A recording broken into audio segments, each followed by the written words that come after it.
Well, Shalom Torah fans, Michael is on assignment, but he wanted to give the stage to our guest today anyway. So you have very good timing being here today. If you love Sodom and Gomorrah, the Ark of the Covenant, the Red Sea crossing, all of these classic teachings Michael does, Michael has something very familiar with our guest today. They both ran into a man named Ron Wyatt many years ago, and today's guest is the president of Ark Discovery International. Please welcome Kevin Fisher. Welcome, Kevin. Thank you. Nice to be with you, Scott. Welcome to Shabbat Night Live. So, this is something that I know was very close to Michael's heart, and he wishes he could be here, so he sends his regards, and he wanted to just tell everyone watching Shabbat Night Live that he wanted to be here and ask you these questions, but I get the privilege of doing so. Fantastic. So, yeah. So Ron Wyatt, way back in, gosh, the 70s, Ron was looking into the mysteries of the Bible as we now find commonplace on places like the History Channel and Discovery. Sure. And he was really the pioneer in all of these things. How did it start for him? Okay.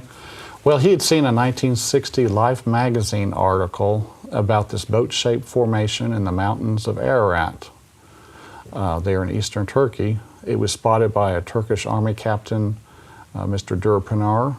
Okay. And in 1959. And so this group, mainly from the USA, went out there to explore the site. And Life magazine reported on their time out there. They saw the boat-shaped formation. Half of them thought it was a natural formation. The other half thought, hey, this has got potential. But it sat there, for 17 years without anyone else going out there. And so Ron Wyatt started thinking about going out there and investigating the site. But before he went anywhere or did anything, he had a burden for souls. And he prayed to the Lord, Lord, help me find something that will help someone get to heaven. This wasn't about, Lord, help me find something so I can get rich. It was about doing the Lord's work and helping someone get to heaven. And that's the way everyone describes Ron Wyatt. That's right. Now, Ron Wyatt, if for those of our audience who don't know, he was an amateur archaeologist. He was not a professional archaeologist who worked for some big organization or anything like that. That's right. And the disciples were not professional theologians Good either. point. Mm-hmm. Okay, so God will use the humble to confuse the wise. And so God chose him. Ron went out there in 77. And he didn't know exactly where to look for this boat-shaped formation. He had 3 days in the area, because it's a 5.5-day trip out there, and then 5.5 days back, using his 2-week vacation from work. So, like most of us understand. And so he and his sons knelt down and prayed, Lord, help us find this. They had rented a taxi to drive them around.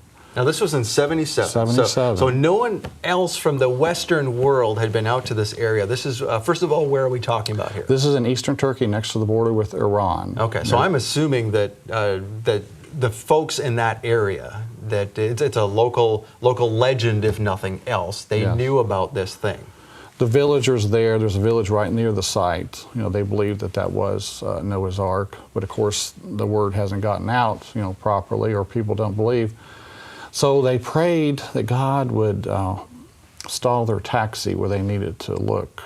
They actually prayed They prayed for, divine intervention. Okay. And so the taxi starts driving around, and all of a sudden, the taxi stopped, quit running. The driver's confused, but Ron and his sons are excited. Huh. And they jump out and put a pile of stones there.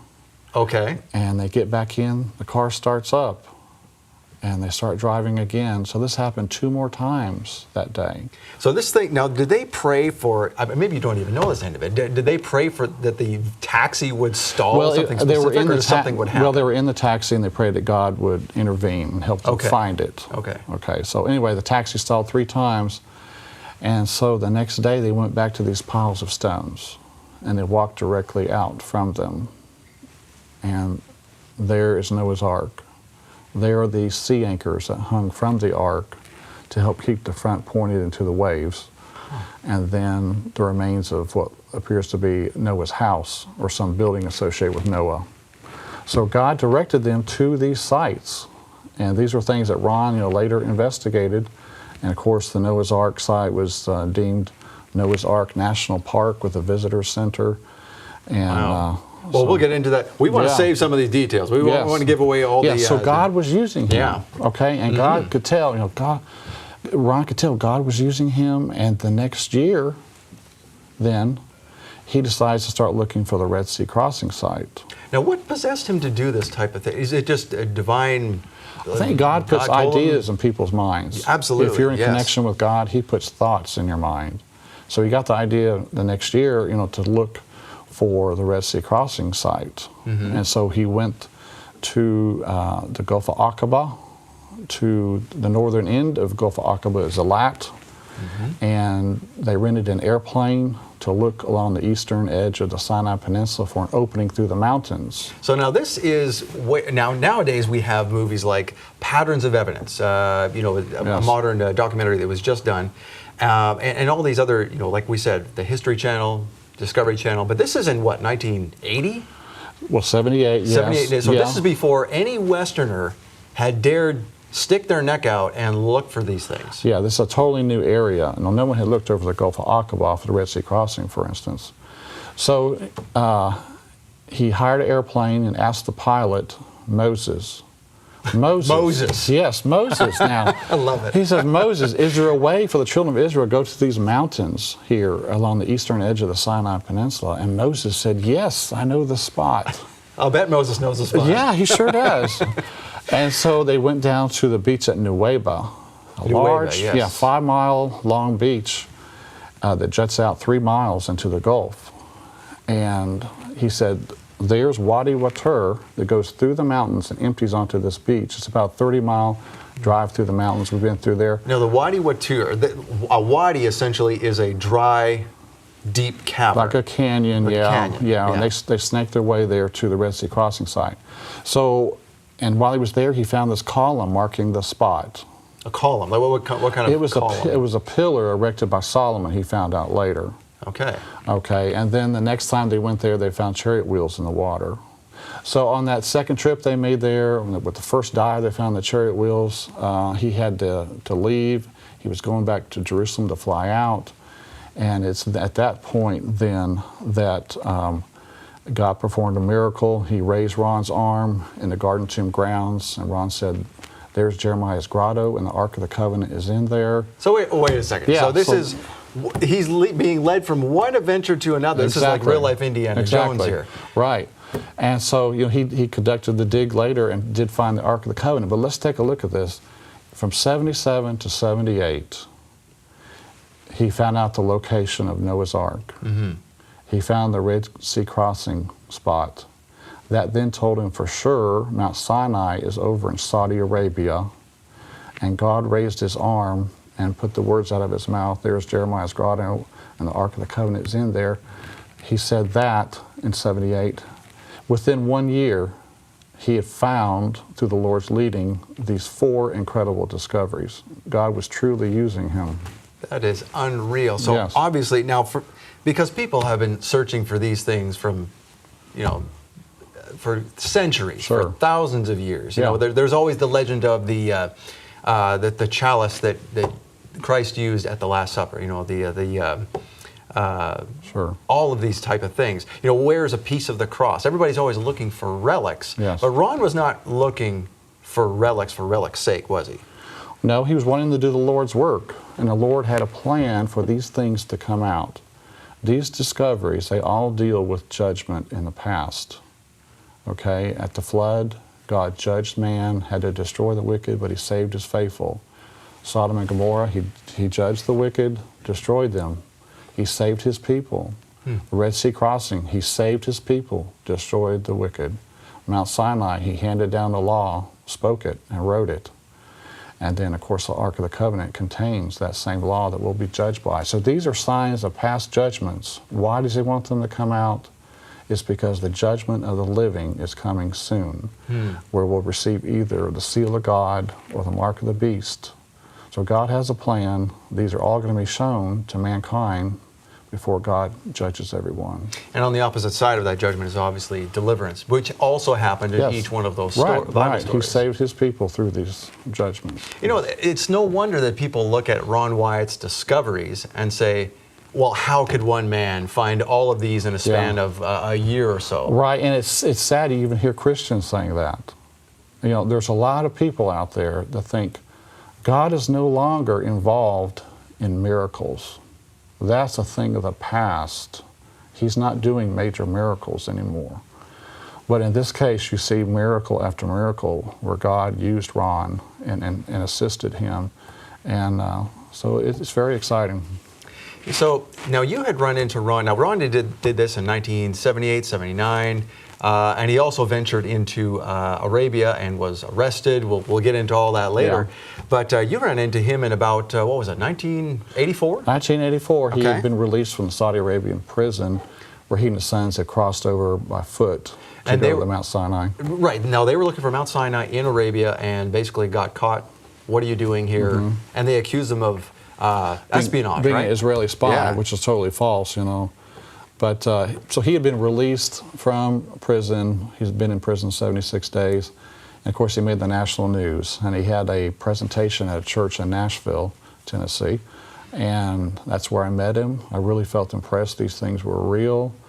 And so I started following his work for years, reading his newsletters, going to presentations, calling him on the phone. But sadly in '99 he passed away. But the discoveries, since they're real, they continue on. And people are learning more and more that they really are authentic. So when you first met him in '84, did you have a chance to talk to him? Did you have any idea that you wanted to promote his work at that point? Or were you just sort of a curious onlooker and just a participant in his talks? Well, that was my first taste of it, but I really felt impressed that they were real. And I did talk to him a little bit, but just kept following it, kept going to presentations. And the more I got into it, the more I saw that this is real. You know, this isn't something made up. And when something's as exciting, as big as this, you know God is involved. And that's been the case. Indeed. So when you met him in '84, and then did you work? You worked, or you got his newsletter and everything until he died. Did you ever work with him before he passed away? No, not directly. No, but I did. I did, like I say, call him on the phone, ask him questions, talk to other direct supporters, see what was going on and so forth. But after he died in 2000, I started my website, arcdiscovery.com.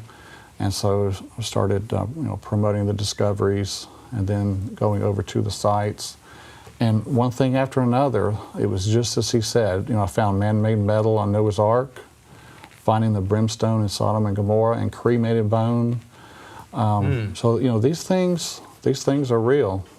Now you had in '84. You went to see him, and as you mentioned now, it's led to a lifelong passion, and it has led to some, well, you said you're retired now, and you do arcdiscovery.com as a, more than you don't want to call it a hobby, it's a part-time job. It's a passion, yes. It's a passion, yeah, that's even better. Yeah. And you got, just like any of us, you've got 2 grown kids, yes. and a wife, and you're doing all these travelings. So let's go back to way back when this all started. What even possessed you to go see Ron Wyatt in 1984? What was the fascination? Well, I heard about the presentation taking place, and Noah's Ark, what, And, had you been an archaeology buff as a kid? No, it just, got my interest. Okay. And, these are major things. This isn't a little piece of pottery found in some, normal dig someplace. These are huge discoveries that threaten the forces of darkness. And we've seen over the years how Satan has tried to discredit Ron, tried to discredit the discoveries. But when you're working with God's things, you have to expect these false accusations to come up. So you go to this presentation in '84. How old are you then? I was 24. 24 years old. So you're just a young guy, those straight are the out of days. college. Yeah. Okay, starting a career, and you hear of this thing. So along the years, did it ever occur to you, well, gosh, maybe I should be helping Ron? Did you want to help him before he passed away? Well, it took time and money, and I didn't have either. So time ran out, when Ron passed away. It was sad. But then I started going to the sites. A tour group opened up in 2000, first time going to Noah's Ark in like 8 or 10 years. And so I've been back there several times since. But It's all incredible and it's all real, Scott. Wow, that Yeah. is just unreal. So now he's doing all these discoveries, but that's not his full-time job. As we mentioned earlier, Ron is not an archaeologist. That's right. He was a nurse anesthetist. But so he would work a month or two in Nashville, take most of that money and head overseas to work on these discoveries. Back and forth for 22 years doing this. Wow.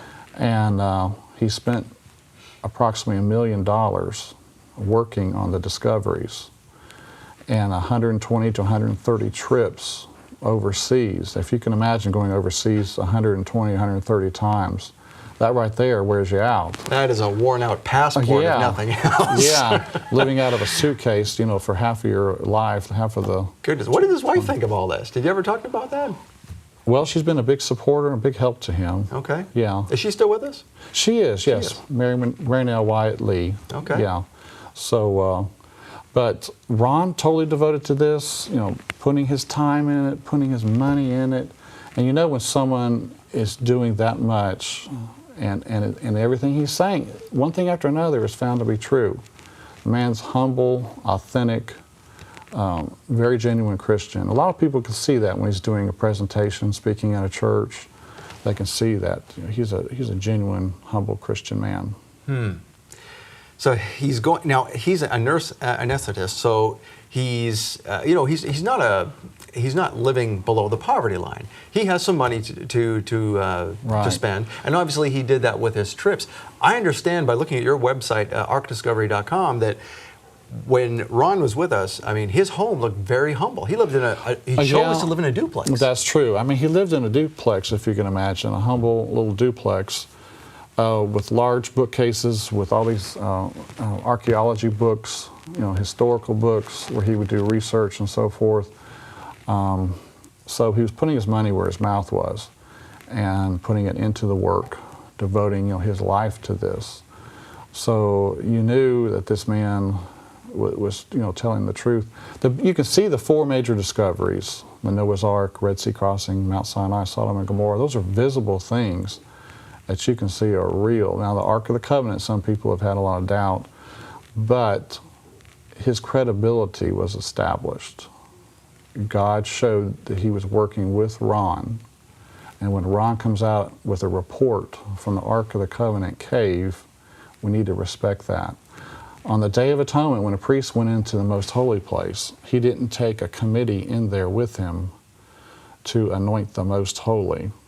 He went in by himself to do the Lord's work and came out with a report. Ron did the same thing. He went into the most holy place, got to see the Ark of the Covenant, and he came out with a report. And so we should respect that. I have respect just for the fact of seeing some of these photos of, I mean, this guy had some guts.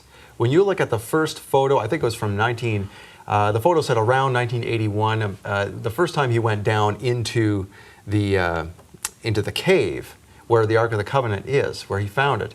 That is a small opening. This was not some giant cave. This is scary. It's a 100-foot tunnel leading down to the Ark of the Covenant cave, and you're going down a chimney, up a chimney, squeezing through tight places, as you say, sliding across a board with a 40-foot drop.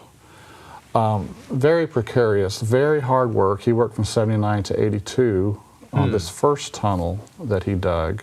So he dug this tunnel? Well, he and his associates. There's a lot of people that helped him. Yeah. Some of it were natural cavities. You would hit a natural cavity that would let you go a little further. And you may, of course, this is solid rock we're talking about. We're not talking about just loose sand or soil. Right. This is hard work. So he progressed, you know, the 100 feet to get to the spot. But he said this is too difficult a route to get to the Ark of the Covenant cave. And so he spent another 7 or 8 years building a second tunnel to the Ark of the Covenant cave. And we're talking a lot of money spent on the second tunnel because he thought some of the temple furnishings needed to come out. So again, building a second tunnel. A friend of mine was on the dig with Ron for about 3 weeks. He said Ron paid all his expenses. He said Ron probably paid out $7,000 in that short amount of time, and they only made 6 feet of progress. So He was in it 100%. The digging a second tunnel is another sign that he was telling the truth. He spent a lot of money for the second tunnel that was more direct. If you're a fraud, all you need is one tunnel. Okay? One tunnel and a good story. Yeah, and then Yep. you could say, hey, you know, if I'm the real fraud, come on down through this tunnel. I'll let you look in this cave, and you can see my Ark of the Covenant that I made. And you just pay me $5,000 and you can do that. But no, Ron wouldn't let people look into the cave. You know, did the high priest let people look into the most holy place? No. No, It and in was off fact, limits. what would happen if they did? They would die. Now, tell us a Yes. little bit about how that correlation, we don't want to get into too much detail, but I want to share that because we're at this point and we want to talk about this. So, it's interesting that you mentioned that Ron was like a type of high priest that went Yes. into the holy place because others tried to go in there. What happened? Yes. Around 1995, there is a tunnel leading from Zedekiah's cave up to where the cave is, north of the city wall. And they made it approximately 75 feet up this tunnel. It was 6 men, 6 Kohathites, dressed in Levitical garb. So they were serious. They were serious. must have believed They were him going to- after the ark, yes. Okay. Yes. They made it 75 feet up this tunnel, and God struck them all dead. Wow. And Ron was in town at the time, and they contacted Ron in Jerusalem, will you come down here to Zedekiah's cave? And so he went down there, and they said 6 men went up this tunnel, and we can't hear from them now. And so he went up the tunnel with a rescue basket and rolled the men into the basket, and they were pulled out one by one. So the Israeli authorities know this is real, but they don't know what to do. You know, at this point, it's a waiting game for them, and it is for us too. It's not for us. God has a timing for this, and it's not for us to force the issue, you know, to try to bring it out. So the Israeli authority, they know it's there. I find that very interesting because, you know, Ron's first trip down there to find the Ark of the Covenant and to do all of these discoveries, this was before the Indiana Jones movies came out. Yes. It's almost as if he was the inspiration Well, for the movies. it's, I think, you know, in 78, Ron made this statement, and Satan heard it too. And Satan said to Steve Spielberg, let's make a movie about the Ark of the Covenant. That's what I think. Okay, so the bogus story comes out when the real story is coming out. But Ron was a totally genuine man. I had an email from someone there in Middle Tennessee. She said Ron was her anesthetist when she was giving birth, and that Ron had prayed with her beforehand, and when her baby was born, it was stillborn. I've read the story. It's on your website. Yes. Yeah. And she started screaming. She was so distraught. And then she looked for Ron in the room, and over in the corner was Ron kneeling down, praying for that baby. And then a light appeared in the center of the room. Now, by the account that's on the website, it sounds like the other doctors didn't see that light, but they knew something was strange. The doctor did tell her something was going on. later. The doctor did tell her later that they understood God was in the room. Huh. And that baby started crying. That light came on to say, this is not an accident. God is here, and I'm about to do something. And so God listened to Ron. There's not many people that can pray and someone comes back to life. Ron had a genuine connection with God, and he gave God all the credit, though, of course. This is something, you know, I found out through someone contacting me. It's nothing he ever told anybody. Really? So he didn't relay this, so he didn't say anything? Right, not that I know of. This is something totally new. So the man was genuine. He had an incredible connection with God, and I view him as the most important person I've ever met in my life, that's ever lived during my lifetime, is Ron Wyatt.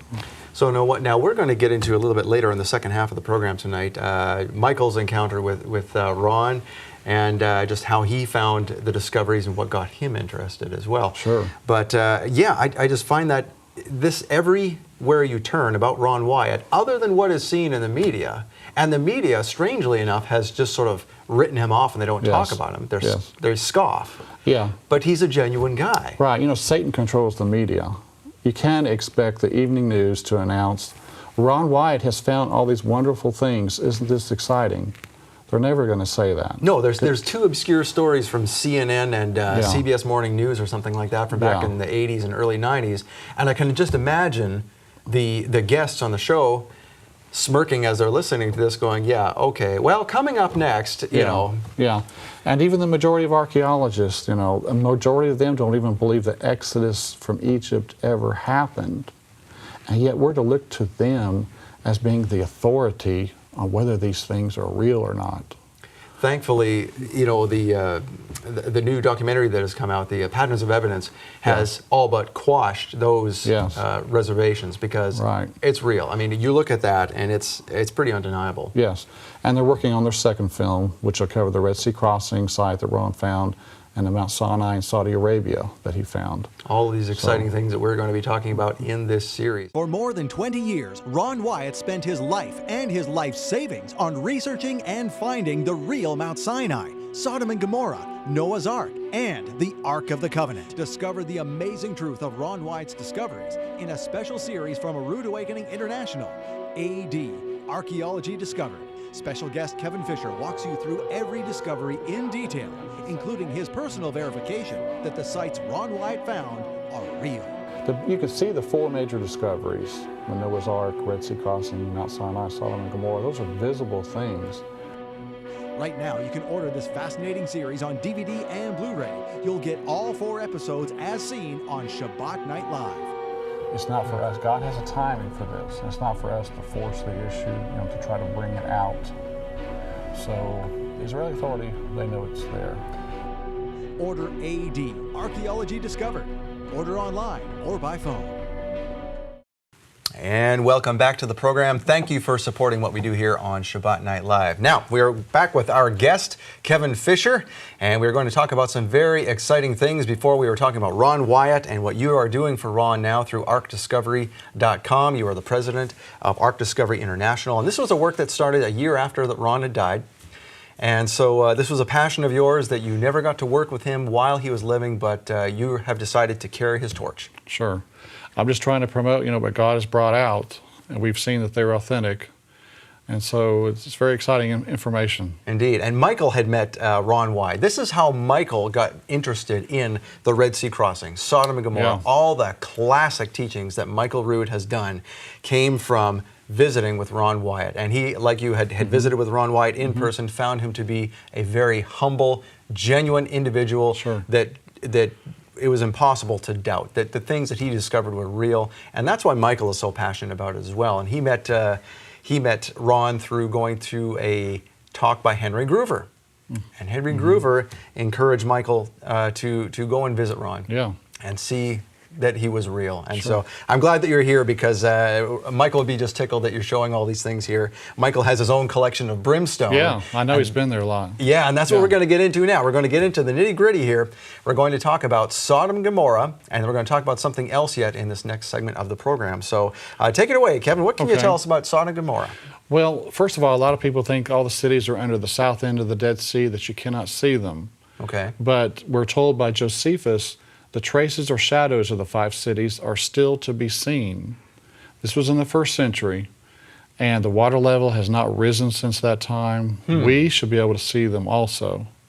And so when Ron Wyatt in 1989 was driving along the Dead Sea, the one road along the Dead Sea there that goes through Israel, he saw these light color formations. In the background, you can see Masada in this image.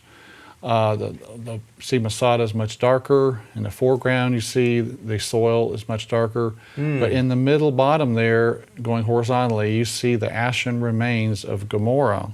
So that's right on this. I mean, we can see it in this photograph. Yes, They didn't disappear, as some people say, into the sea. And these are ashen formations. These are not just natural sedimentary rock and so forth. And so this is an image up to the north. This is of Admah near Jericho. Okay. And again, you see the light color ash. It's very distinct, isn't it? Yes, it stands out. Right. And then it is a soft material compared to what you would see normally in some type of soil. And then here is inside one of the cities. This is probably in Gomorrah.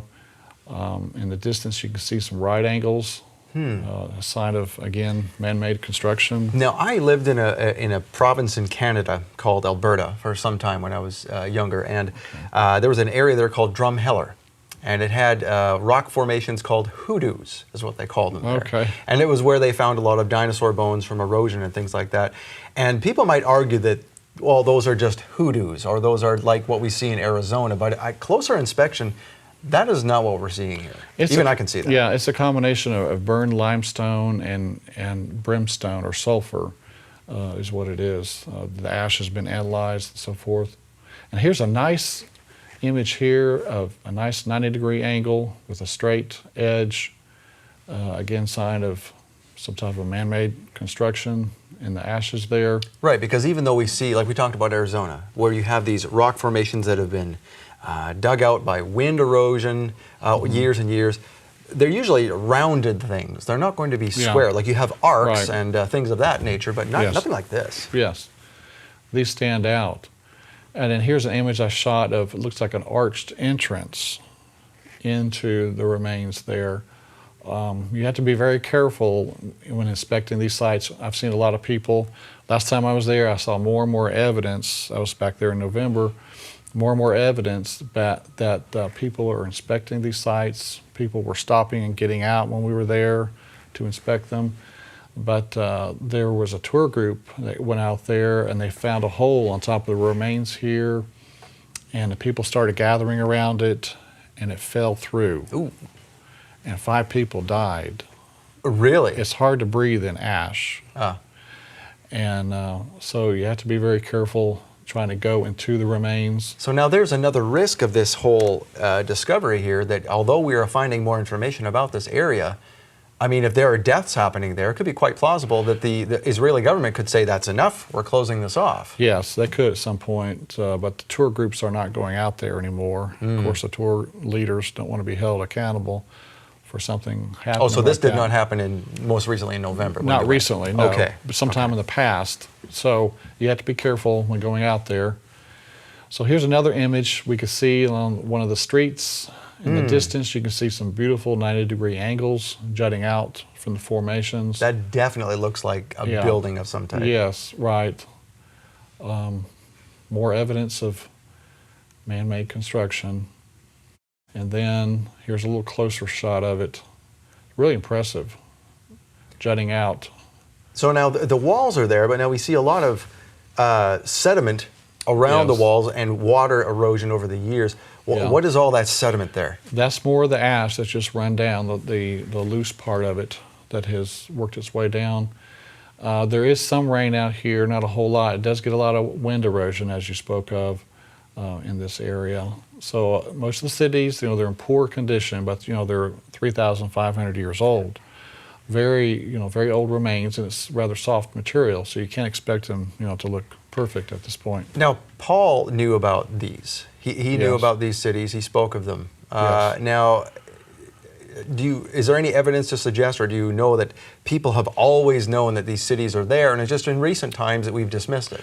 Well, Josephus did say that he saw the brimstone. Josephus said he saw Lot's wife's pillar.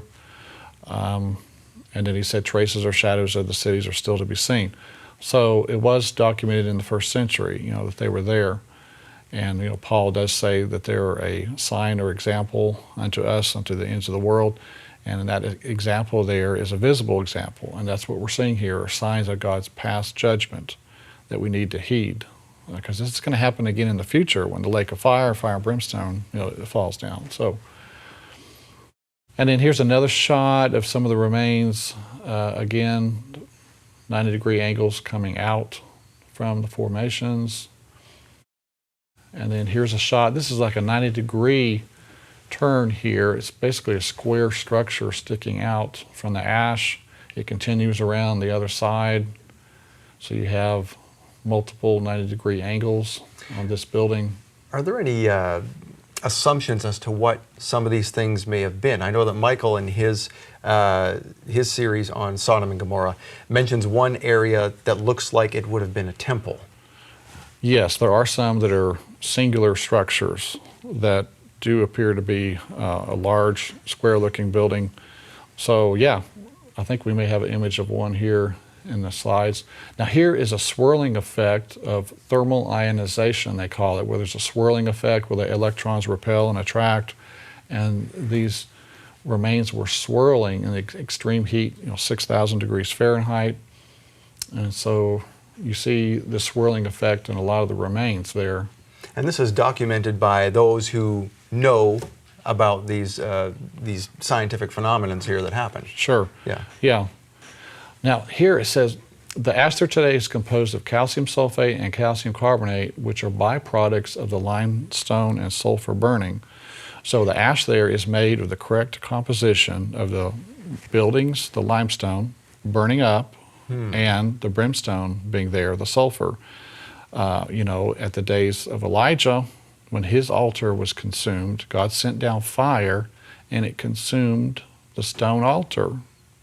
So we should expect the buildings there to also be consumed and turned to ash. God's fire is a consuming fire. And that's what he did that day. He consumed all the buildings. So the chemistry doesn't lie. Right. This proves that there was a building here. These are not just geological formations. Yes, it's a testament, to what happened there. And here's a couple of ziggurats on a raised formation that I saw. They're side by side. They're made of a whiter material, like a ziggurat. And here's a close-up of the side of one of them. It looks like it's almost running down the ash there. And it's strange how I've seen in some natural history museums where different cultures, to embalm their dead, they would take them to a dry, high place like the top of a mountain, where the bodies would essentially dry out and turn to a leather-like substance. And that's kind of what we have here, is it's preservation through a very dry climate. So that God has preserved this as a warning, like you had said, so that no one can argue that these are the sites. Yes, they are well enough preserved where we can see the formation, we can see the brimstone, and we'll see later here an image of cremated bone. So people were consumed in these ashes. Say on. So in Genesis 19:24, then the Lord rained brimstone and fire on Sodom and Gomorrah from the Lord out of the heavens. So we should expect to see brimstone there.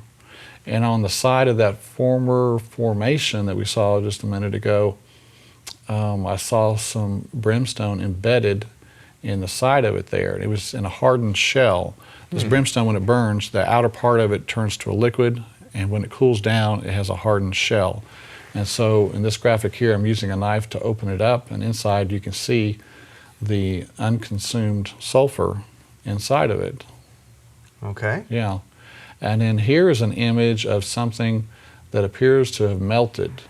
It's pooled down in the bottom, and the upper part of it here has got holes in it, like it's bubbling, extreme heat.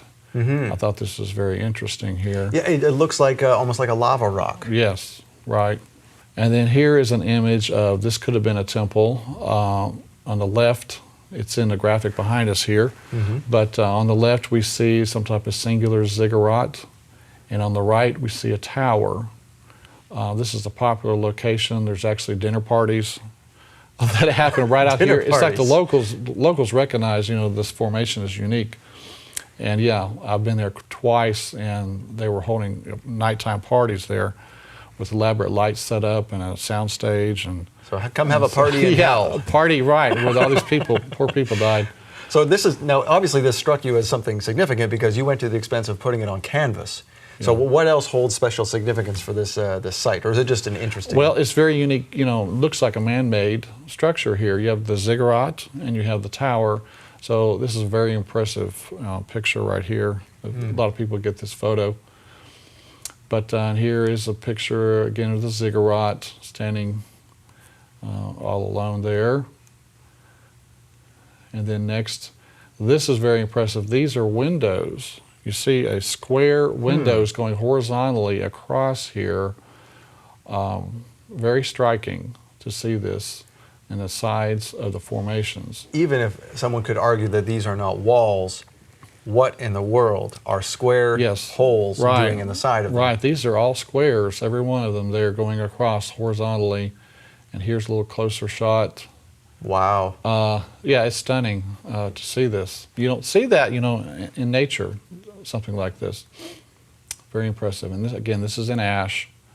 And even afterward, why would people come to this site and carve things on the side? Yeah, That doesn't make sense And this either. is high up. This is not down low. This is up high. It's hard to get to. Now, on the edge of most of the cities were a sphinx shape. And here we see a sphinx at the edge of Gomorrah. Perhaps it was designed to protect the city, but it did a poor job that day, I think. Now, if you saw that at just one location, you might say, well, like Golgotha, the place of the skull where Christ was crucified, there is a natural rock formation there that looks like a face. One could argue this, but there's similar sphinxes at each one of the cities. Yeah, I've heard that they're in each of the cities, yes. Now here's another. I'm standing by it here to get a size perspective, and you can see the nice sphinx design to it. Of course, after 3,500 years, it has eroded away, but you can still see some type of design here.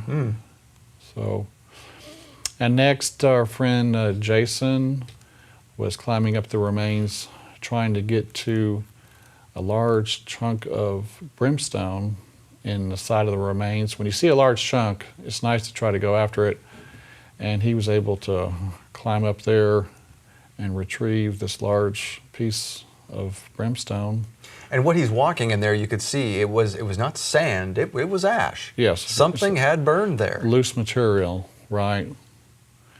And then here's another image of the brimstone that I found. It has like a burned ring around it. In the center of the cluster there on the center right is some unconsumed sulfur. Okay. So again, the burn ring, and inside you have the sulfur. Now we have a box here in front of us that we'll be going through at some point, I'm assuming. Yes. And we'll be able to show you at home what we are looking at here, because all of these things that Kevin is talking about, we're going to see up close and personal. Yes. So stay tuned for that. It's coming up. Yeah. And so here is a piece of brimstone inside a hardened shell. Again, when the brimstone's on fire, the outside of it is liquid. When it cools down, it turns into hardened crystals. And that's what we have there, are some hardened crystals around that. Now, how hard is it to open? You had your knife in there. It's very, very stiff. It's very hardened. And so here's a piece without the hardened shell on the outside of it. There was some underneath it, but that's another piece of brimstone. Now, that's the piece that is very pure sulfur that is found nowhere else on Earth, correct? That's right. This sulfur is 95% pure sulfur. It's the monoclinic form of sulfur. Most sulfur you find naturally is the rhombic type, that it's a more yellow color, but it's only 50% sulfur. So there's a big difference. So God rained down a unique type of sulfur to do this work. And so he left behind a marker for us to see that, these sites are real. So in one of our trips here, there's this large cluster here on this large rock over here, or actually a piece of ash, and I'll show you a close-up of it. Here's the top of it. Now, what we're seeing on top of this, all of this on top of it are the hardened crystals. So there were hundreds of pieces of brimstone underneath this burning. It turned into a big pool of liquid. And when that big pool of liquid is about 6 feet long or so, when that pool of liquid cooled down, it left these crystals on top of it. On top there, the upper part of the photo, are the crystals. In the center across here horizontally is the unconsumed sulfur or brimstone. That white section there. That white section, yeah. So very, very impressive find. Again, on top of the crystals, you see the brimstone in the center going horizontally. Very impressive find. Here's another image of it. You see the brimstone sticking out, the crystals on top. I mean, you're not going to find this anywhere else on Earth. This is totally unique. So does the government of Israel allow people to go in and take sulfur? They don't mind? They do. The area is so large, there's no limit as far as I know. Let the whole Earth be warned. Take yourself Yes. home a piece of brimstone Yes. and don't do this. Right. And so here is a close-up of some of the layers. Sometimes there's layering effect. In the background was the Sphinx shape we saw earlier. Ah, okay. In the Dead Sea in the background. And so here's a close-up of another piece of brimstone in the formations that we opened up. You can see the unconsumed sulfur inside. How many times have you been to this particular site? Well, I made 3 trips over there to Israel, but I went to the site, numerous times while there, many hours. It's very impressive. Originally, I was not real impressed with the Sodom and Gomorrah stuff, but once you go out there yourself and start seeing this firsthand, it's very impressive to see it come to life in front of you. Now, some of these are in vertical. They're basically shot into the sides of the walls. Or some of them are found in vertical. Yeah, they're in various locations, and some people have. Well, I think Ron Wyatt thought they may have originally been about a foot in diameter originally, and then burned down to the smaller size. And here's a 90-degree angle, sort of like a window in the side of the formations. Pretty impressive. Here is another Sphinx. Now this one's in Gomorrah again. In the background is a ziggurat shape. So Sphinx, ziggurat. In Egypt you have a Sphinx pyramid, near each other. But this is on a raised area, sort of like a high place. Here's a close-up of the Sphinx from another angle. Oh, there you can see it. You can see the shape. Yes. It's definitely something man-made there. Right, and this is again an elevated area for worship. There it is again, and the background is Masada. And this is about 40 feet long. This is a large Sphinx shape here. Very impressive. And then near it, we saw in the distance, was this ziggurat. And those, it should be just outcroppings like that. Again, more evidence that there's something different here. This was specifically made here. This was intentional. And then here, this was taken down at the south end of the Dead Sea is Zoar. Zoar was later consumed. And it has kind of a square. If you see the light ash there, this has kind of a square shape, the white ash there. So like today, the downtown core areas of most cities are grids, because that's where they start, and then the sprawl begins. And they branch out, lose its square shape, Here's another image in Zoar of a square image in the background. So this is drone footage. What are we seeing here? Yes, so here we're looking down on the formations, and then I'm panning up. Oh, wow, look at that. Yeah, and you can see across the city there.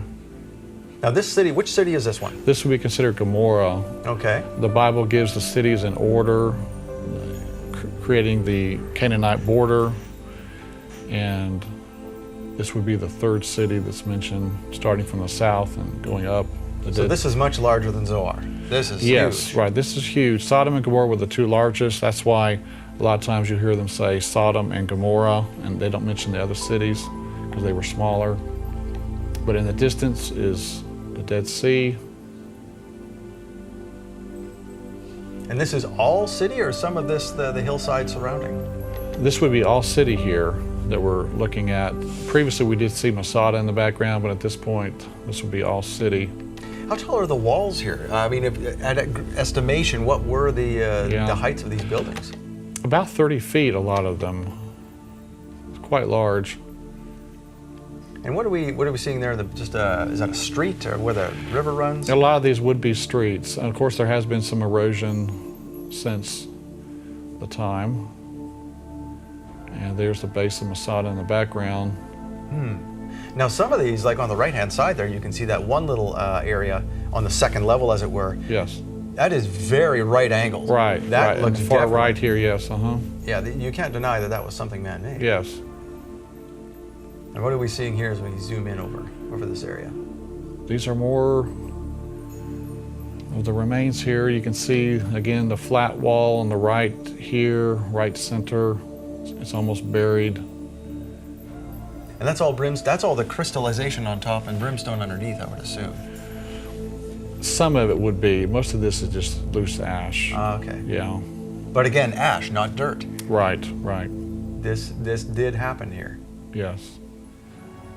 So why do you think it is that archaeologists still dispute that these are the cities, and they claim that they were swallowed up into the Dead Sea? I don't understand. I mean, the evidence here is so clear. It's very interesting. Wow, look at that. So you've gone out here several times. You bring people with you, or do you explore on your own? Well, it's usually just friends, I bring out there to take a look. Okay. But very exciting to see. Now, It's also sad. I mean, you got to Yeah. realize that there were, perhaps 200,000 people, died here in Gomorrah. Now, you had mentioned a few minutes ago about bones, human Yes. bones. Yes. Do we want to get into that before we run out of time? We here? can. We can Okay. show what we have here in the display box that I brought. But in the top left, you can see the naturally occurring rhombic sulfur. And that's found elsewhere in the And world. elsewhere, yes, it's just Okay. 50% sulfur. On the left side, we see 2 pieces of brimstone, one in the hardened shell, the other one in the bottom left is out of the shell. And then in the top center, we see something that looks melted, a melted substance. In the bottom center, we can see cremated bone. Dr. Leonard Moeller, in his book, The Exodus Case, he has an image of a pelvic bone and vertebrae that he found out there. This is the same Leonard Moeller who was on Michael Rood's Yes. Red Sea crossing. That's he was the right. captain of the boat, as it were. Yes. And then on the right side here, we have some of the consumed brimstone where it turned into a liquid. And when it cooled down, it crystallized. So these are crystals here on the right side. And that's what we saw in that 6-foot pool that Yes. you were showing earlier. Right, the crystals. That That's is right. just eerie, especially the bone. Yes. That makes it, why would there be people's bones out there? Why would they be cremated? What's with the ash all around the Yes, area? sir. It all adds up, doesn't it? It does. It's just too obvious. Well, this has been fascinating, Kevin. Thank you very much. We've got way more to talk about here. We're going to talk about Kadesh Barnea. We're going to talk about the Red Sea crossing, Mount Sinai, the Ark of the Covenant, and our final episode is going to be Noah's Ark. So stay tuned to see the rest of the series. Thank you for supporting ShabbatNet Live, and we will see you next time with our guest, Kevin Fisher from